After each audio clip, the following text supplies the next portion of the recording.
Third chemistry की online classes में आप सभी का स्वागत है। पिछले वीडियो में स्टूडेंट्स हम पढ़ रहे थे कोलिगेटिव प्रॉपर्टीज और कोलिगेटिव प्रॉपर्टी स्टूडेंट हमारी कंप्लीट हो गई थी। आज हम नई प्रॉपर्टी जिसमें पढ़ रहे हैं लास्ट टॉपिक इस यूनिट का असामान्य आणविक द्रव्यमान। असामान्य आणविक द्रव्यमान तो हमने ये पढ़ा है कि ऐसे विलयन जो राउल के नियम का पालन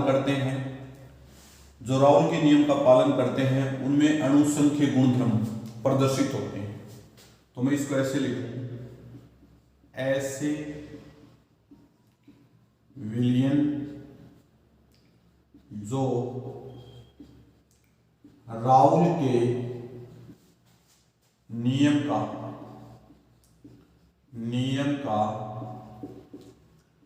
पालन करते हैं, वे अणुसंख्य गुणधर्म दर्शाते हैं।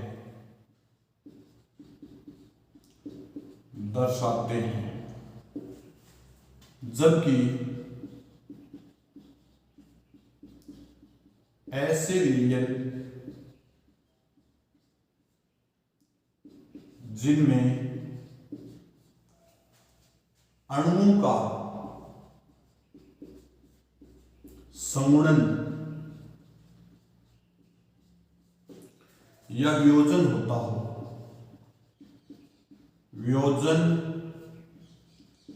होता हो उसे हम असामान्य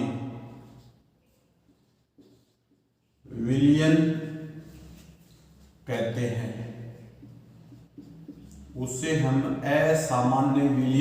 हैं। एवं उनके द्रव्यमानों को असामान्य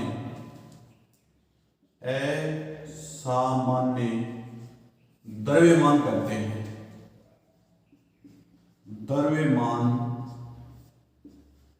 कहते हैं।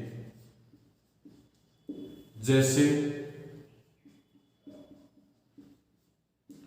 NaCl, CaCl2, K4, FeCl6 ये ऐसे विलयन हैं जिनका आयनाइजेशन होता है। जिस इसमें आयनाइजेशन होगा तो क्या बनेंगे Na+Cl-। इसका आयनाइजेशन होगा तो क्या बनेगा Ca+2 2Cl नेगेटिव। और इसका आयनाइजेशन होगा तो क्या बनेगा 4K+ FeCl6 नेगेटिव, 4 नेगेटिव ये बनेगा।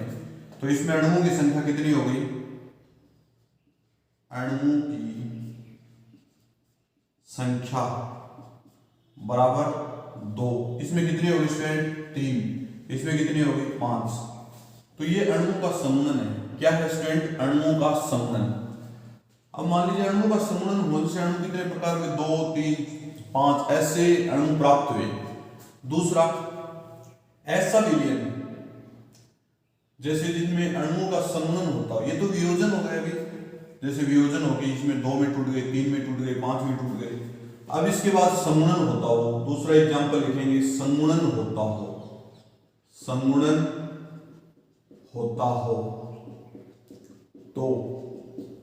तो संगुणन होता हो तो एस्टिक एसिड लेंगे स्टूडेंट्स, ये एस्टिक एसिड। और दूसरा भी क्या लेंगे? Acetic acid.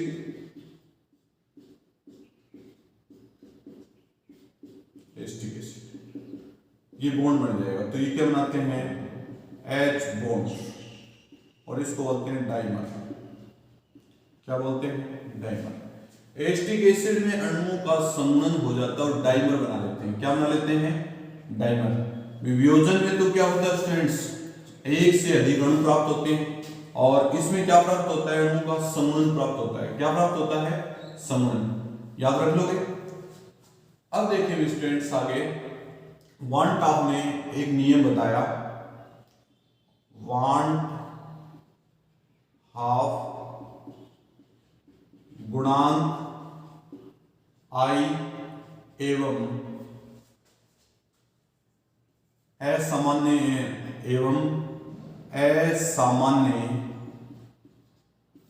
विलयन। तो I इजिकल टू लिखते हैं अणुसंख्य गुणधर्मों के प्रेक्षित मान, अणुसंख्य गुणधर्म के प्रेक्षित मान बटे अणुसंख्य गुणधर्म के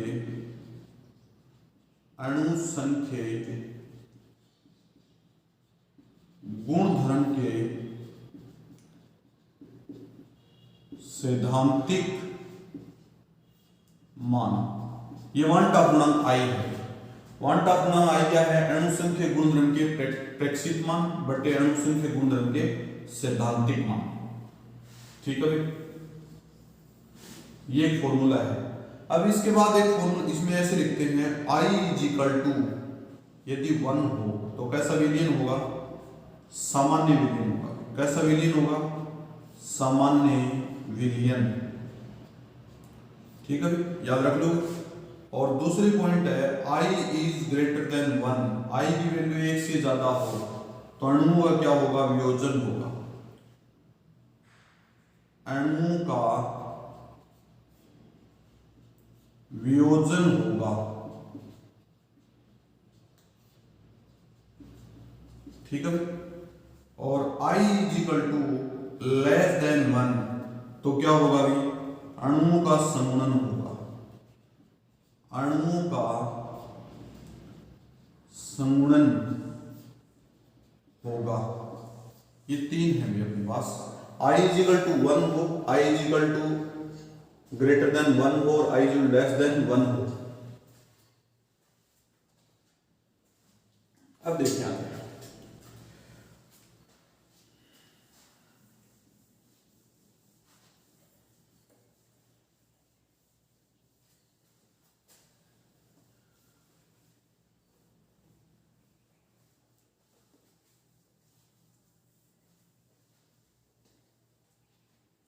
देखिए भैया, आप लोगों ने ये बात पढ़ी होगी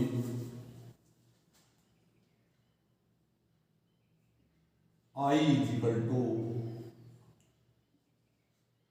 del P practically upon del P theoretically is equal to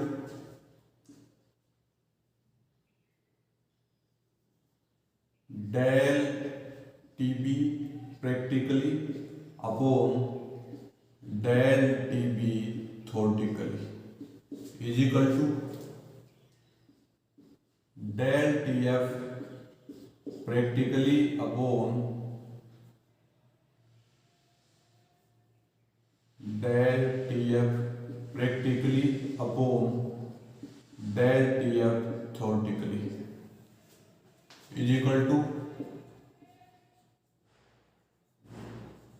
pi practically upon pi theoretically.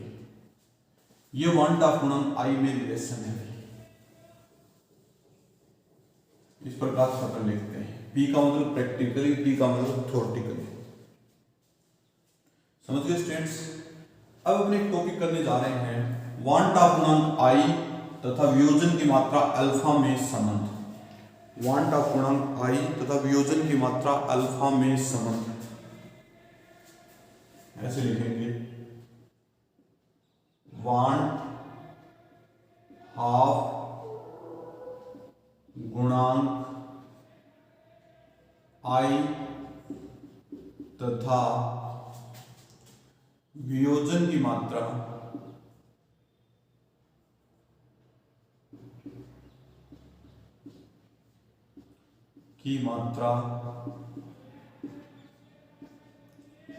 Alpha में संबंध।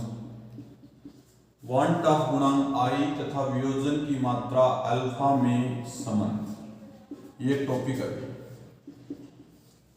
तो देखो स्टूडेंट्स, माना एक नॉर्मल रिएक्शन, माना एक सामान्य अभिक्रिया, माना एक सामान्य अभिक्रिया A convert by B, A convert by B, ये एक नॉर्मल रिएक्शन है। तो यहां लिखेंगे प्रारंभिक मोल, प्रारंभिक मोल, प्रारंभिक मोल है, प्रारंभिक मोल इसके कितने हैं 1, इसके कितने हैं 0।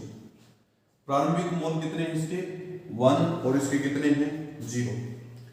ठीक है, यदि मोलों के वियोजन की मात्रा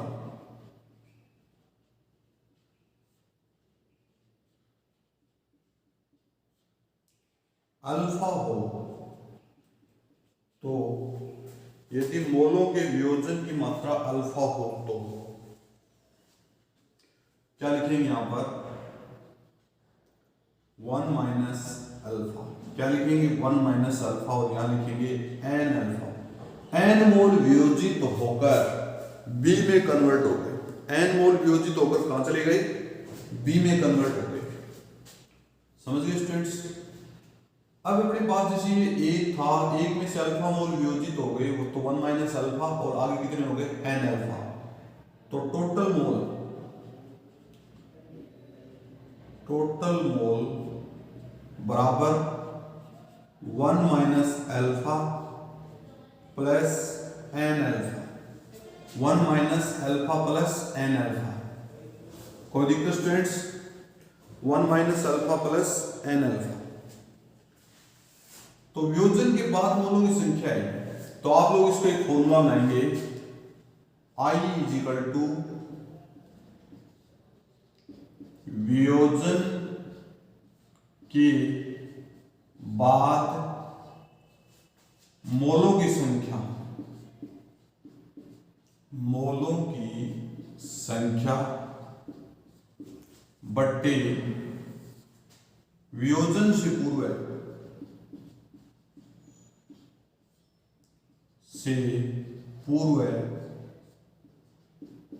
मोलों की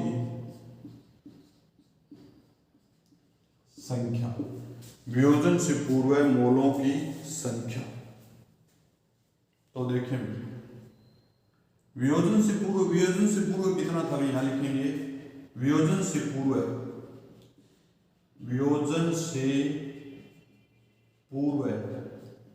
1 है, और वियोजन के पश्चात ये है टोटल। तो I इज इक्वल टू लिखेंगे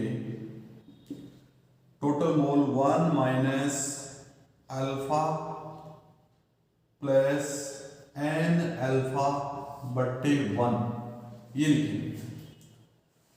कोई दिक्कत स्टूडेंट्स। अब देखो मैं इसको ऐसे लिख सकता हूं कि I is equal to 1 plus N alpha minus alpha. एक ही तो बात के माइनस को मैंने इधर लिख दिया, तो अपने पास नीचे एक है, तो आप इसको क्या लिखेंगे आगे देखो, मैं इसको ऐसे लिखता हूं I is equal to 1 plus N common ले लें, तो क्या अल्फा कॉमन ले लें, क्या बच जाएगा एन माइनस 1, क्या बच जाएगा एन माइनस 1 अपॉन 1, ये फॉर्मूला है।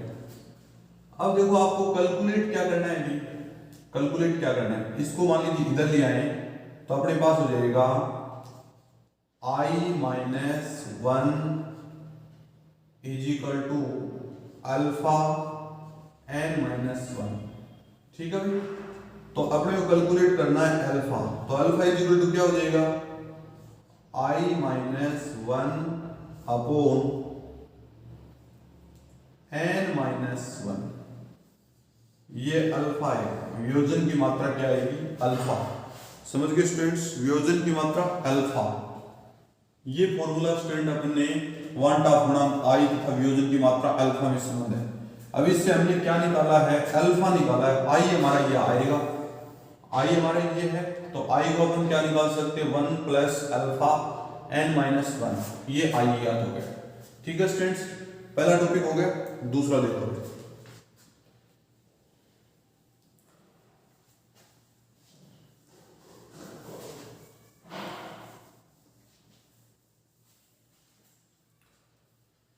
दूसरा टॉपिक पढ़ने जा रहे हैं क्वांट ऑफ गुणांक आई तथा संगुणन की मात्रा अल्फा में संबंध। क्वांट ऑफ गुणांक आई तथा संगुणन की मात्रा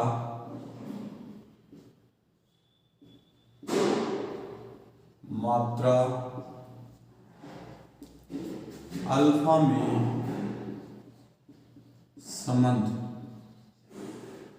संगुणन की मात्रा अल्फा में संबंध।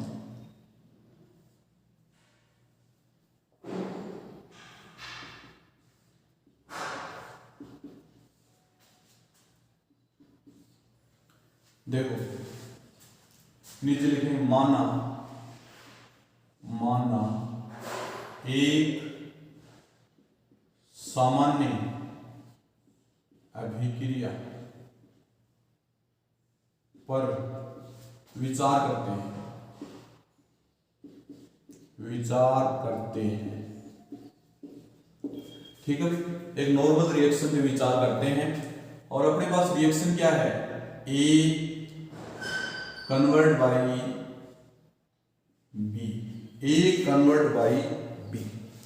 एक नॉर्मल रिएक्शन है, कौन सी है, ए कन्वर्ट बाई बी। इसको आप ऐसे लिख सकते हैं N A convert by B N. आप इसको ऐसे भी लिख सकते हैं N A convert by B N, ऐसे लिखते हैं। एन ए मोल थे और वो बी एन, बी एन का मतलब संगुणन हो गया इसका, बी एन लिखते हैं। ठीक है स्टूडेंट्स, कोई दिक्कत, नॉर्मल रिएक्शन है। प्रारंभ में मोल, प्रारंभ में मोल, प्रारंभ में मोल क्या है इसका, 1, इसका क्या है 0।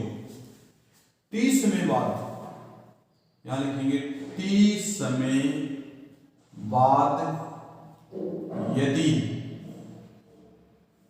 संगुणन की मात्रा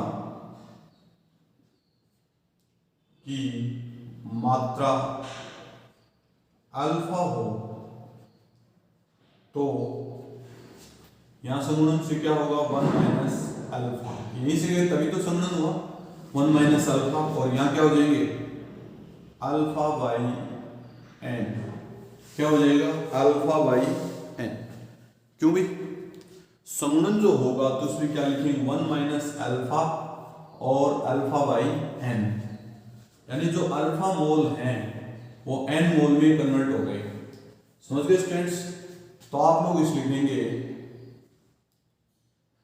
संगुणन के बाद, संगुणन के बाद कुल मोल बराबर क्या लिखेंगे 1 minus alpha plus alpha by N, ये है। और संगुणन से पूर्व है, संगुणन से पूर्व है मोलों की संख्या क्या लिखेंगे 1। और वन ऑफ गुणांक आई क्या होता है students, I is equal to संगुणन के बाद मोलों की संख्या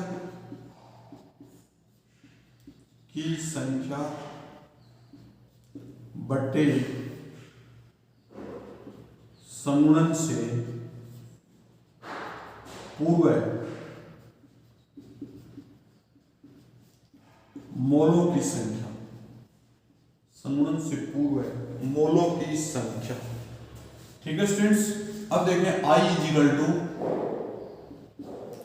संगुणन के बाद मोलों की संख्या कितनी है 1 minus alpha plus alpha by N upon 1, ये बन गया।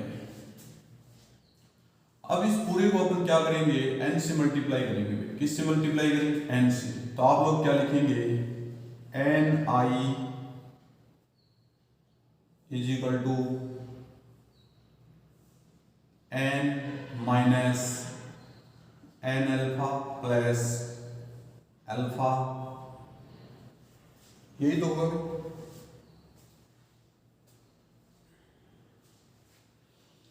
कर दिया भी मल्टीप्लाई। इसको आप ऐसे भी लिख सकते हैं, इस कंप्लीट को आप यहाँ n भी लिख सकते हैं, n से मल्टीप्लाई है, ठीक है। पूरा मल्टीप्लाई कर दिया तो N I n minus n alpha plus I plus alpha, ये आ गया अपने पास इक्वेशन। अब देखिए स्टूडेंट्स, इसमें अपने पास ये n है, यहाँ भी n है, तो आगे क्या करना है, इसी इक्वेशन को आगे क्या करेंगे, मैं इसको ऐसे लिख दूं, N I is equal to n plus alpha minus n alpha. क्यों भी कोई दिक्कत, तो N I is equal to n plus alpha common ले लेंगे तो क्या बच जाएगा, 1 माइनस n, 1 माइनस n आएगा कि नहीं आएगा, 1 माइनस n बच गया। अब आपको कैलकुलेट क्या करना है, अल्फा कैलकुलेट करना है। तो अल्फा कैलकुलेट करेंगे तो क्या बचेगा भाई, देखो alpha is equal to N आई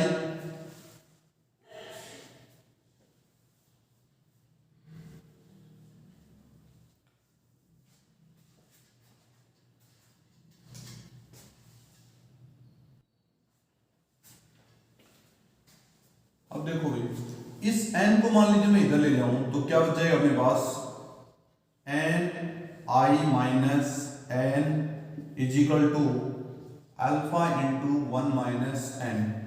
इसमें कॉमन क्या ले लेंगे, n, तो n कॉमन लिया तो क्या बचा, i minus 1 is equal to alpha into 1 minus n।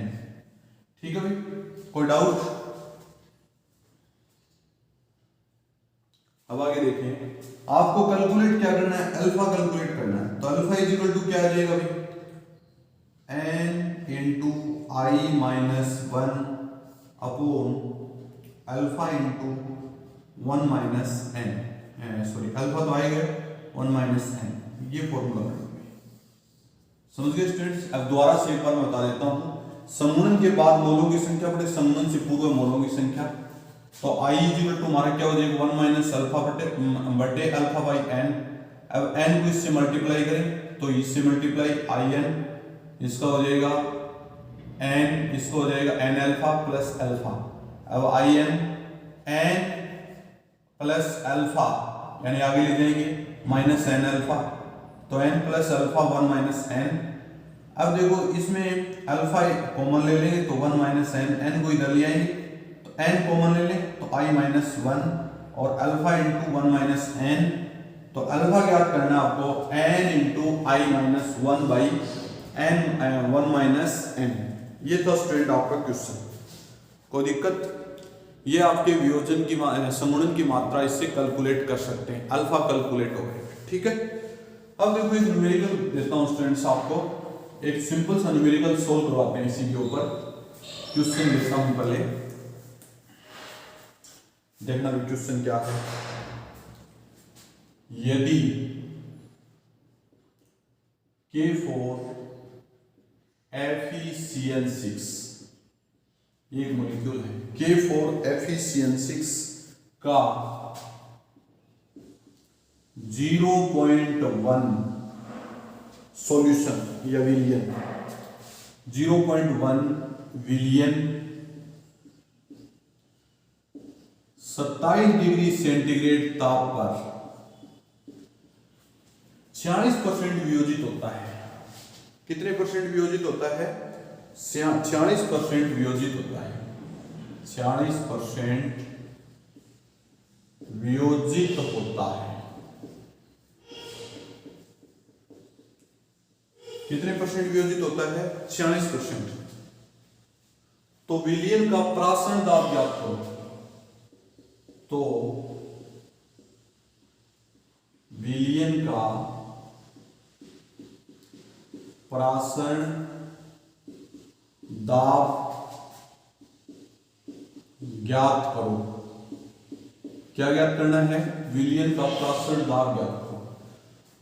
Are की वैल्यू दे रखी students, R is equal to 0.0821, ये वैल्यू दे रखी है 0.0821। वायुमंडल, इसको लिख देंगे वायुमंडल इनटू लीटर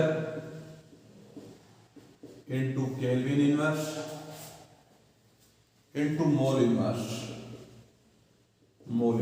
ये दे रखा है आर की वैल्यू। तो देखो students,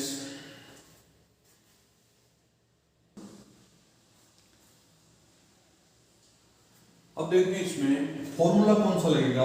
pi is equal to I C R T, ये फॉर्मूला लगेगा। Pi is equal to I C R T. अब आपको आई याद करना है। आई इज इक्वल टू अपन कैसे लिखें? 1 प्लस अल्फा इंटू एन